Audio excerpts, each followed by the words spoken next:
Iqra बिस्मि रब्बिकल्लज़ी खलक़. Read with the name of your sustainer who created the human being from the blood color. पढ़ो अपने रब के नाम से जिसने खून के लोथरे से तुम्हें पैदा फरमाया. मैं कहता हूँ हिंदुस्तान की तहजीब दिन ब दिन गंदी होती जा रही है. जो इस्लाम की इस्तिलाहात थे, जिस इस्तिलाहात को मुस्तफ़ा ने जन्म दिया था, मुस्तफ़ा जाने रहमत ने निकाह को इतना आसान करने के लिए कहा था. हुजूर फरमाते हैं निकाह इतना आसान कर दो, इतना आसान कर दो कि ज़िना मुश्किल हो जाए. आज ज़िना आसान हो गई, आज ज़िना का अमल आसान हो गया, मगर निकाह दुश्वार हो गया. मेरी बेटी 25 साल तक डॉक्टर की डिग्री हासिल करेगी. क्या करेगी डॉक्टर बनकर?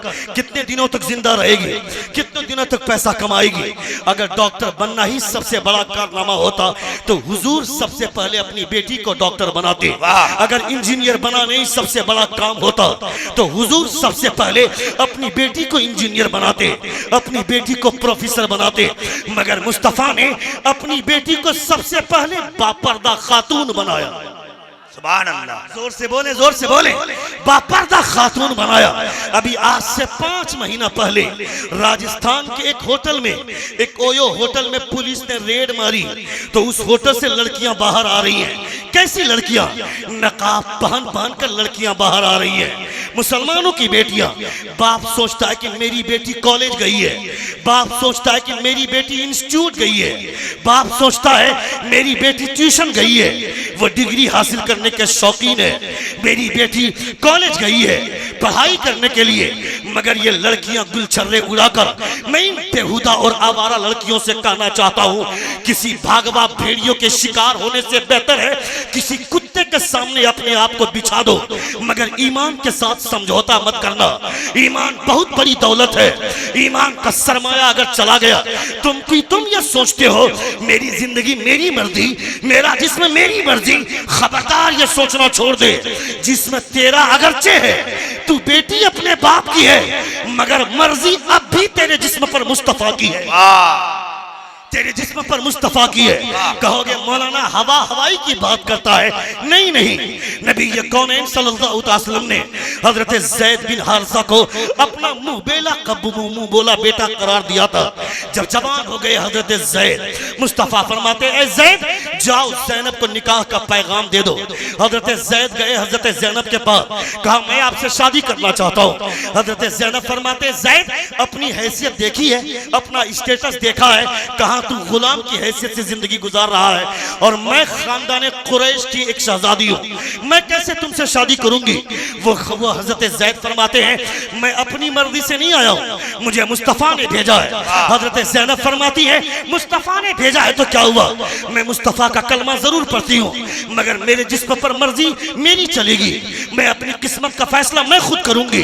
मैं किससे शादी करूंगी किससे नहीं करूंगी ये मेरी मर्जी है. ये बोल ही रही थी हजरत ज़ैनब, खुदा ने बुलबुल सिदरा को कुरान मुकद्दस की यह आयत देकर भेज दिया वमा काना लिमुमिनिन वला मुमिना इज़ा क़ज़ल्लाहु व रसूलुहु अमरन अन यकून लहुमुल खियरा. खुदा फरमाता है जब अल्लाह और उसके रसूल किसी मोमिन और मोमिना के हक में कोई फैसला फरमा दे फिर उसका इख्तियार निकल जाता है. उसका जिस्म जरूर होता है मगर इख्तियार का मालिक मुस्तफा होते हैं. इख्तियार के मालिक मेरे मुस्तफा होते हैं. ये मत सोचना कि मेरा जिस्म मेरी मर्जी में जो आएगा करेंगे. खबरदार खबरदार, तुम्हें कभी इसकी छानबीन करनी चाहिए. मैं तमाम नौजवानों से कहना चाहता हूँ हर मोहल्ले में नौजवानों का एक ग्रुप होना चाहिए. नौजवान एक व्हाट्सएप ग्रुप बनाएं, व्हाट्सएप ग्रुप बना करके उसमें तमाम नौजवान मोहल्ले के शरीक हो जाएं और शरीक होने के बाद ये पता करें कि मेरे मोहल्ले की कौन कौन सी लड़की कॉलेज में पढ़ती है और वो कौन कौन से कॉलेज में पढ़ती है, किसके घर की कितनी बेटियां कॉलेज में पढ़ती हैं, किस किस कॉलेज में पढ़ती हैं. ये ग्रुप काम करे मिलकर, अचानक हर कॉलेज में पहुंच जाए, पता करे मेरी बहनें पढ़ाई कर रही हैं या किसी रमेश के गांव बाहों में बाहें डालकर वो कैंटीन का मजा ले रही हैं वरना वक्त से पहले तेरे हाथ से निकल जाएगी लड़की, तुझे पता भी नहीं चलेगा। एक लड़की चली गई, ये मत सोचना कि वो चली गई। एक लड़की चली गई तो कई नस्लें जाएंगी, तुमको इसका शऊर नहीं है। वो एक जाति, हमारे उलमा फरमाते हैं, कोई एक लड़का सुधरता है तो एक फर्द सुधरता है, मगर एक औरत सुधरती है कि कई खानदान सुधरता है। और एक लड़का बिगड़ता है तो एक फर्द बिगड़ता है, मगर एक लड़की बिगड़ती है तो कई नस्लें बिगड़ती हैं। तुमने नहीं देखा उमर फारूक रातों को गश्त कर रहे हैं, गश्त करने के दरमियान में एक घर से बच्चों के रोने की आवाज आई, बच्चे रो रहे हैं। कान लगाकर सुना तो एक खातून बोल रही है, ए बेटी दूध में पानी मिलाकर इन बच्चों को पिला दो, ये बच्चे सो जाएंगे। वो दूसरी खातून बोलती है, क्या आपने सुना नहीं अमीरुल मोमिनीन हजरत उमर ने दूध में पानी मिलाने से मना फरमाया है। ये खातून बोलती है, यहाँ उमर कहाँ है, उमर देख थोड़े रहा है। वो लड़की जवाब देती है, उमर नहीं देख रहा है तो क्या हुआ, उमर का खुदा देख रहा है।